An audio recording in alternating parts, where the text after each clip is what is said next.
Ask just about anybody who the best singer in rock history is, and they'll all give you the same answer: Freddie Mercury. His astounding vocals were at the center of Queen's sound, and a big reason why they were successful bands of all time. Freddie Mercury wasn't only the electrifying face of Queen.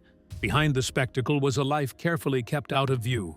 Years after his death, the doors to his London home revealed a world few had seen, filled with personal artifacts that deepened the mystery around him. From his early days in Zanzibar to global fame, his life was full of contrasts. Freddie Mercury died far too young. The Bohemian Rhapsody singer had already faced more than his fair share of challenges. Mercury struggled in ways that few can imagine. Mercury also had demons and inner struggles that he contended with his entire life. Public brilliance, private silence, and what surfaced inside that Kensington residence suggests there may be more to his story than anyone expected. Unveiling Freddie's private sanctuary. Freddie Mercury's London home, known as Garden Lodge, was more than just a residence. It was a carefully crafted fortress of privacy and creativity. Situated behind high brick walls in the upscale Kensington neighborhood, the Georgian-style mansion carried an air of mystery long before it was placed on the market. When the doors of Garden Lodge finally opened after Freddie's death, the intimate treasures and personal artifacts left inside stunned even those closest to him. To fans, he was a larger-than-life figure on stage. But this home revealed a quieter, more vulnerable side that few had ever glimpsed. The house was not simply a place to live. It was a sanctuary where Freddie's complex identity quietly unfolded. Constructed in 1907, Garden Lodge was purchased by Freddie in 1980 at the height of Queen's success. The house reflected his dual nature, ornate yet intimate, bold but enveloped in calm. Friends who visited often remarked how the space felt both vibrant and deeply personal, a tangible extension of his soul. Bright saffron yellow walls filled the interior with warmth, echoing the brilliance and energy he carried on stage.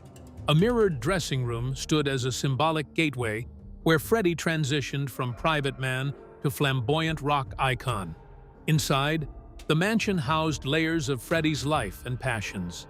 His famed piano, the birthplace of iconic songs like Bohemian Rhapsody, was a centerpiece in the drawing room, bathed in natural light flowing from the two-story windows.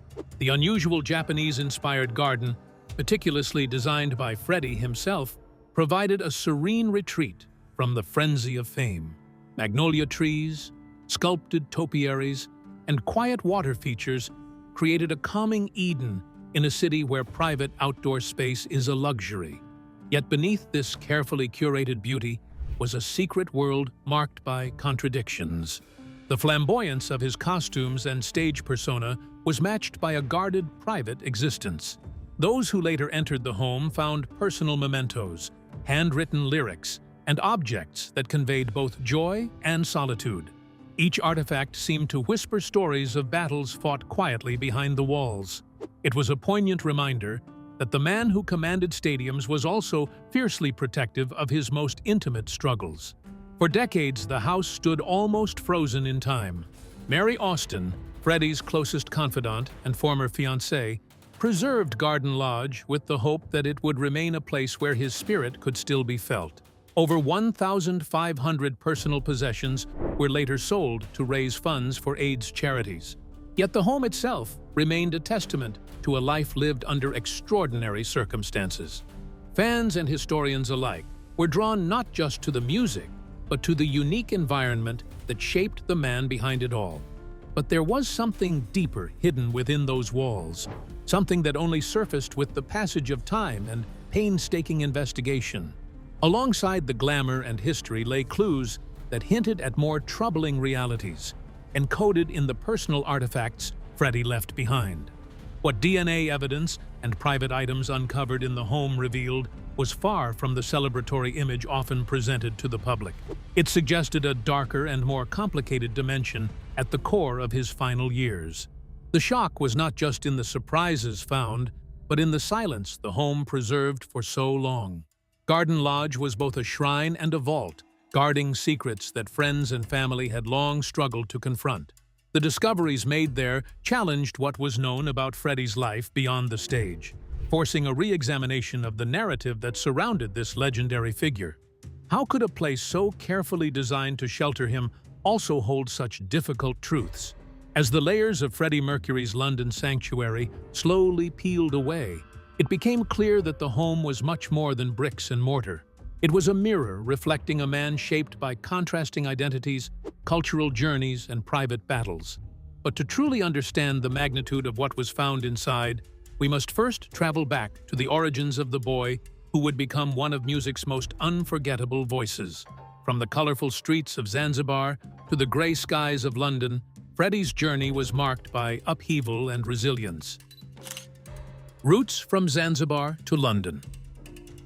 Freddie Mercury was born Farrokh Bulsara on September 5, 1946, in Stone Town, Zanzibar, during the period when the island was still under British colonial rule. His family belonged to the Parsi community, practicing Zoroastrianism and tracing their origins to the western Indian city of Bulsar, now known as Valsad in Gujarat. This cultural merging of East African and Indian heritage was woven into Freddie's identity from the very start. His parents, Bomi and Jer, had moved to Zanzibar for work. Bomi worked as a cashier in the British colonial office, but the peaceful surface of this life would soon be overturned by events beyond their control.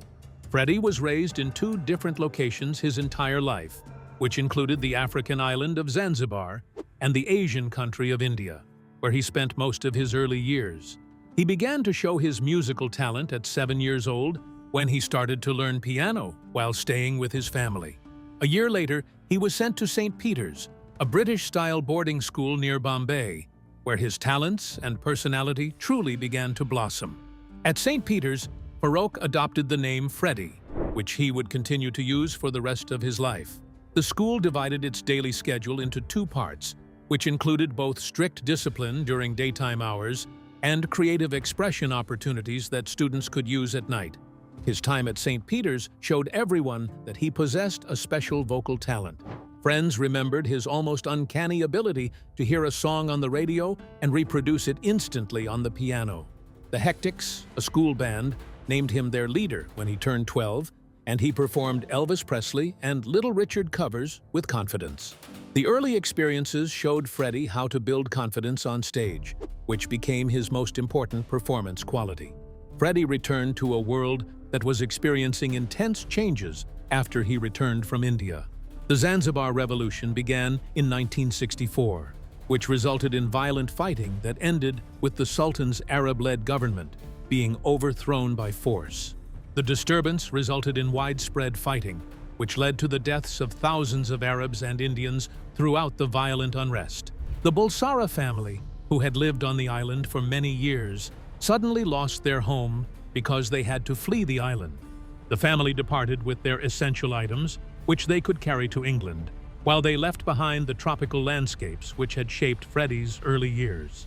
Freddie experienced a major shock when he moved to Middlesex in England. The gray, often gloomy landscapes were worlds away from the sun-drenched coasts of Zanzibar. The family moved through several small houses during their initial period in England before they finally established their home on Gladstone Avenue. Freddie discovered his artistic identity through his artistic transformation that began in England. He studied art at Isleworth Polytechnic and later graduated with a diploma in graphic design from Ealing Art College in 1969. Freddie developed essential art skills which he used to create Queen's famous crest design. The artistic development of Freddie in England went beyond his creative work. Freddie worked multiple jobs to support himself, which included baggage handling at Heathrow Airport and vintage clothing sales with new friends that included drummer Roger Taylor. His determination to reach his goals emerged from the combination of experiences that different early jobs brought to his life. Freddie's musical ambitions progressed through the process of cultural dislocation and adaptation to new environments. The boy from Zanzibar created his new identity, which he used as a base to launch his musical career from England. The combination of his past experiences with his new circumstances created an identity that brought him both power and internal struggle. The man who transformed rock music into his present form emerged from these origins. The story of Freddie's rise is inseparable from the journey of his early life, a tale of displacement that shaped his resilience and artistic vision. The rise of a rock legend.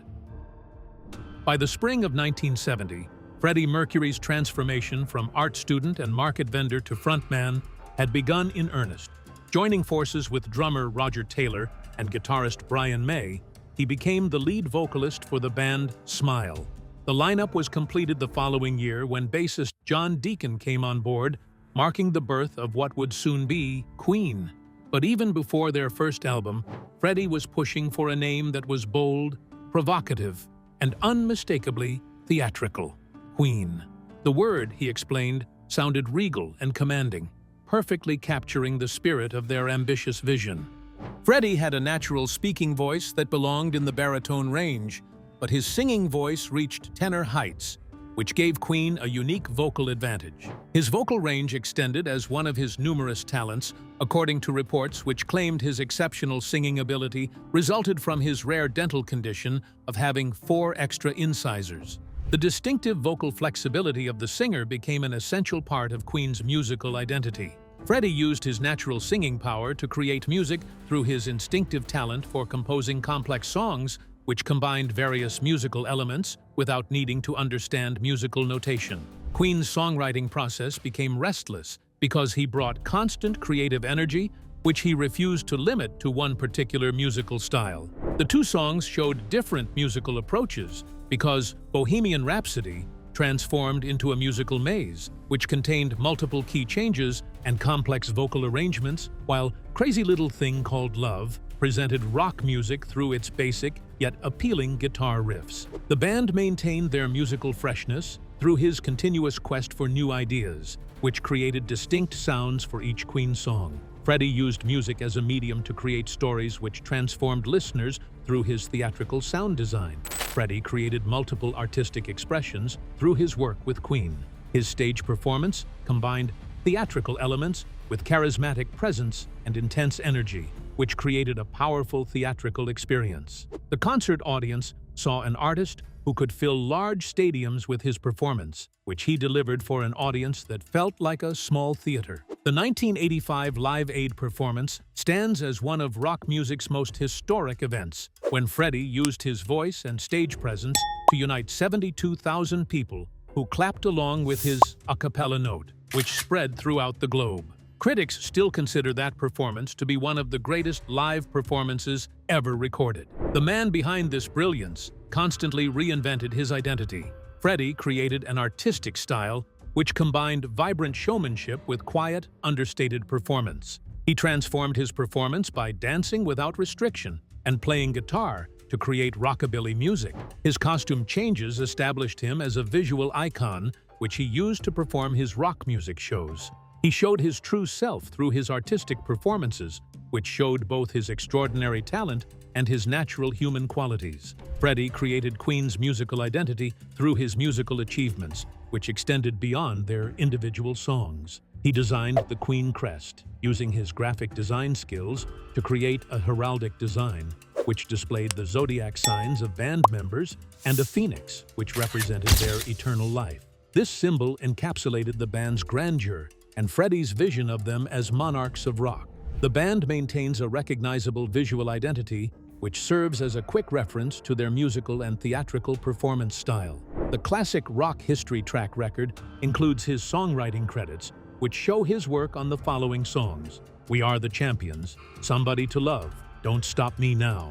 Freddie pushed musical boundaries through his continuous experimentation with new musical styles which he used to create songs. Yet, for all the success and adulation, there was always a private man beneath the glitter. The dazzling frontman concealed a more complicated self, one that would soon be revealed in the quieter corners of his London sanctuary. The man behind the stage, persona. Freddie Mercury's public image shone with flamboyance, charisma, and unstoppable energy. But behind the curtains of fame was a man woven with surprising contradictions. Offstage, he could be shy, guarded, and deeply private, revealing only fragments of himself to those closest. His intense love for music and performance coexisted with a reluctance to expose the most vulnerable parts of his life. Friends often described him as someone who soaked up music more than conversation, a listener rather than a talker, reflecting a calm interior hidden beneath the explosive showmanship. The complexity of his relationships matched the complexity of his character. Freddie established multiple relationships with women, which created emotional connections that nobody expected, despite his widespread fame for his relationships with men.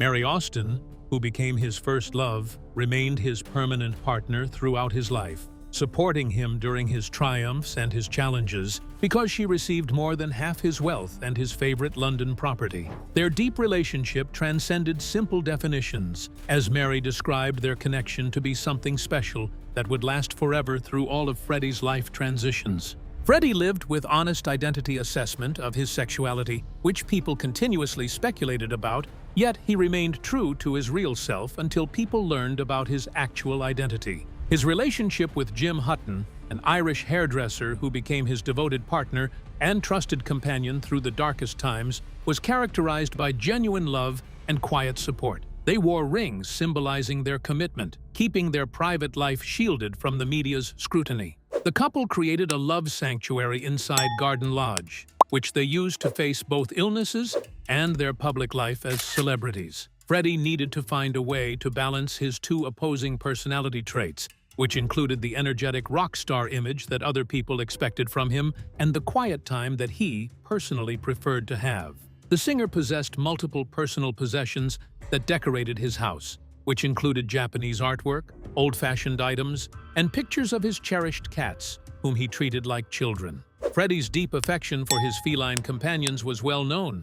He would even call home during tours to speak to them, highlighting his tender side that contrasted sharply with the persona many saw under stadium lights. He found his grounding and comforting activities through these quiet interests, which helped him stay centered during his busy life as a celebrity. People who need to protect their privacy should not enter the building. His health problems developed into a major secrecy issue because he needed to protect the people he trusted. The process of maintaining his public image through careful public behavior made his final years more enigmatic to everybody around him.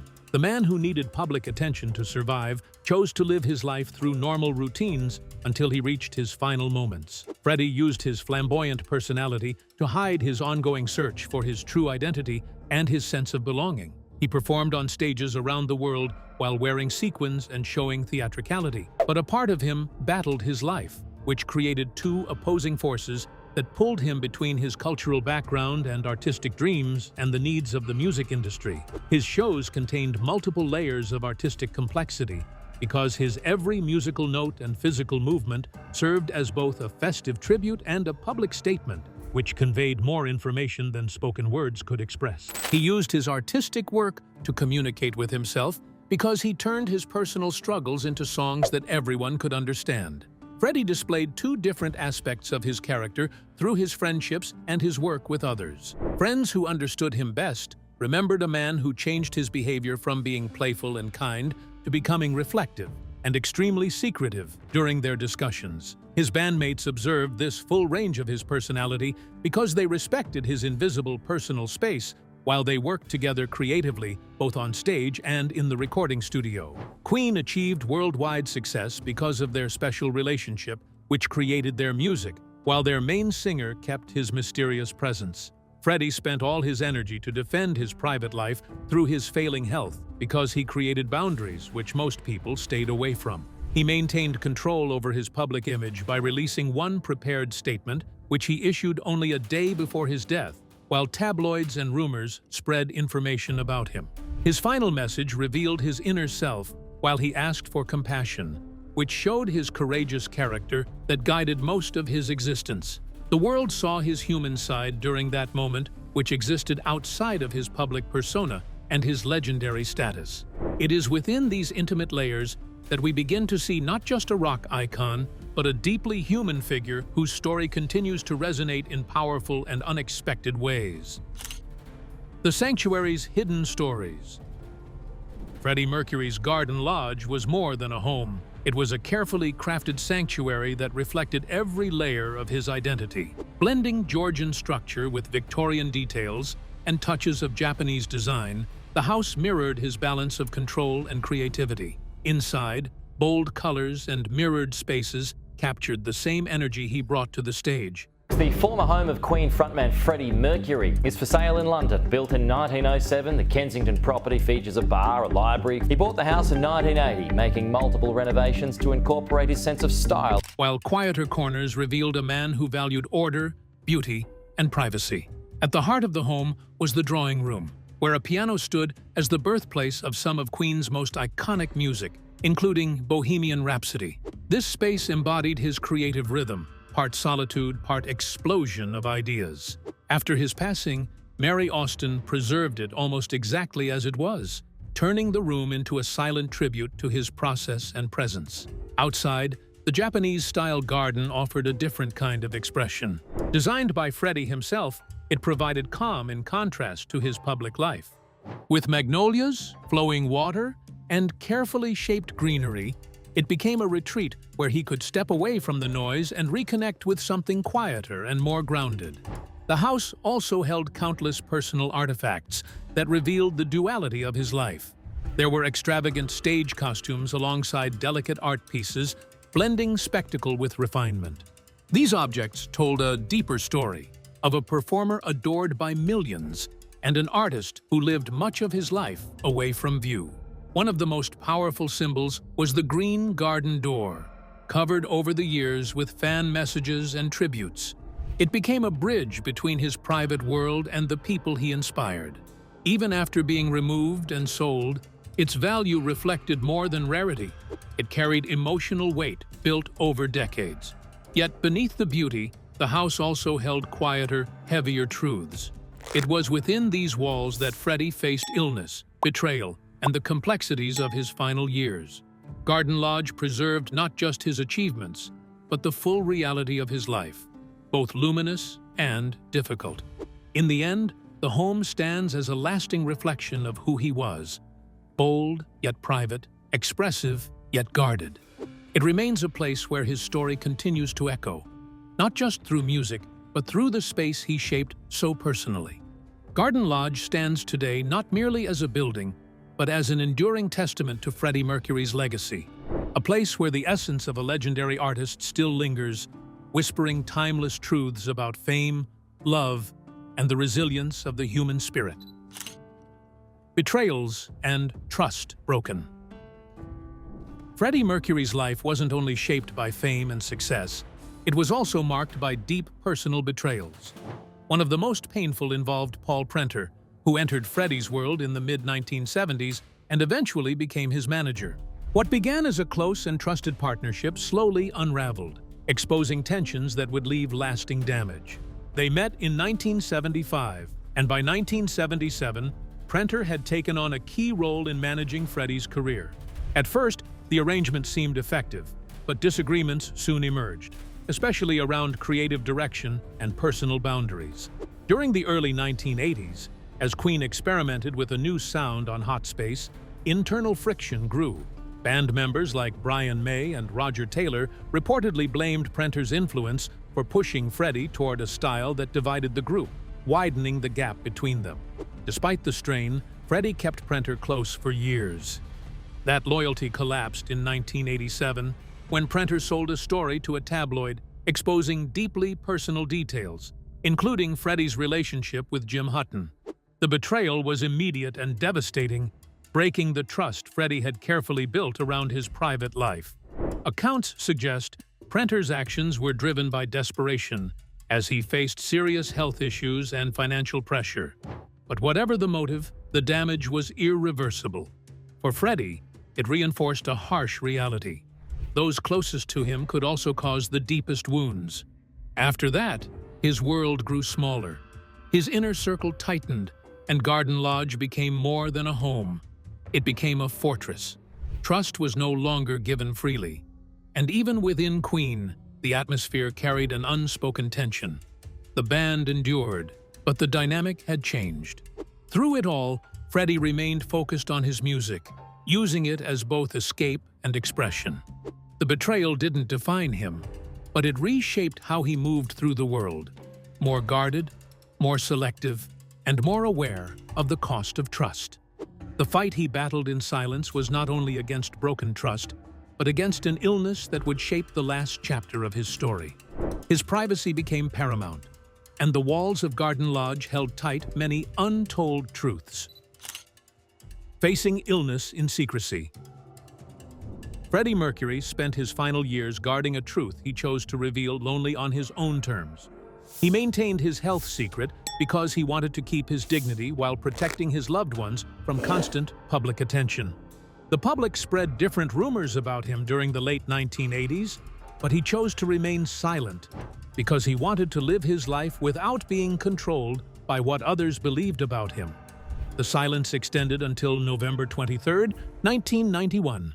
Freddie Mercury officially announced his AIDS diagnosis through a short yet impactful statement, which he delivered one day before his passing. The rock star Freddie Mercury died last night, the day after he announced that he had AIDS. He was 45 and had been lead singer with the group Queen for 20 years. He explained that his decision to keep it hidden was meant to protect his loved ones and maintain control over his life's narrative. The announcement was stark, honest, and deeply human. The people who worked with him at Garden Lodge formed a tight-knit group who displayed strong devotion to him. Jim Hutton served as his companion and caregiver, while Mary Austin and Peter Freestone helped him maintain his desired level of privacy. The members of Queen shared an unspoken understanding about their band operations. Brian May and the other band members followed his request by not discussing his medical condition, but they supported his choice to stop performing live shows. Freddie stopped making public appearances after the 1990 Brit Awards, which marked his last public event. He used his home as a private space, which protected him from public view while he battled his medical condition. His creative energy remained strong throughout his declining health because he continued to create music with the same dedication he maintained throughout his career. People were shocked when he died at 45 on November 24, 1991. Because they learned about the hidden health struggles he had been facing. His last public statement changed how people viewed him because it increased awareness about a medical condition which people had not understood and which had been considered taboo during that time period. Freddie Mercury's life story displayed both his musical talent and his pursuit of public recognition. The story demonstrated how people try to protect their private lives through their internal strength.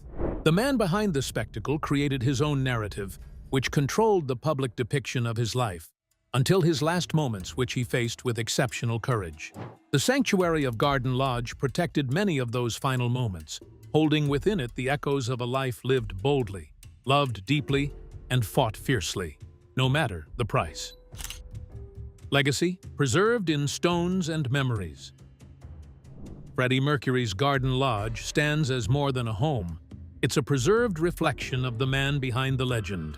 After his death, the house remained largely untouched for decades, holding the atmosphere of a private sanctuary where creativity and solitude coexisted. From its warm-toned interiors to its carefully designed Japanese garden, every detail reflected a life lived both boldly and quietly. Mary Austin, who shared close ties with him, managed the estate together with its belongings during multiple years. She directed the auction process, which sold over 1,500 of her private belongings after she decided to release control of the items. The auction raised funds which supported AIDS organizations, creating an ongoing impact from Freddie's personal history to the foundation which had deep connections to his life story. The auction presented two distinct aspects of his personality. The first set included his famous performance costumes, which included detailed costumes and a crown and robe replica from the 1986 Magic Tour. His private world became visible through the collection of handwritten lyrics and photographs and common objects, which showed his personal belongings. The two elements together depicted a person who achieved both public display and active personal evaluation. The green door of the garden served as one of his strongest legacy symbols, which fans covered with their messages and dedications. The sanctuary emerged as a memorial space, which connected his personal sanctuary with the public's persistent admiration for him. The eventual sale of the item showed its worth because it contained both unique features and significant emotional value. Garden Lodge reached a listing price of more than £30 million during 2024, which demonstrated its importance as a cultural asset beyond its property value. The space serves as a representation of its actual worth because it functions as a site where public figures displayed their artistic ability while displaying their more human side. The space continues to exist as a permanent tribute to Freddie Mercury because it contains more than his architectural designs and physical objects from his life. The space serves as a permanent tribute to Freddie Mercury because it shows how his legacy reaches beyond his performances. Freddie Mercury's Garden Lodge holds secrets that deepen our understanding of a true icon, his triumphs, struggles, and the private world that shaped him. His legacy teaches us about resilience and the complexities behind fame's glitter. If you enjoyed uncovering Freddie's hidden story, don't forget to like, share, and subscribe for more fascinating insights into the lives of legends.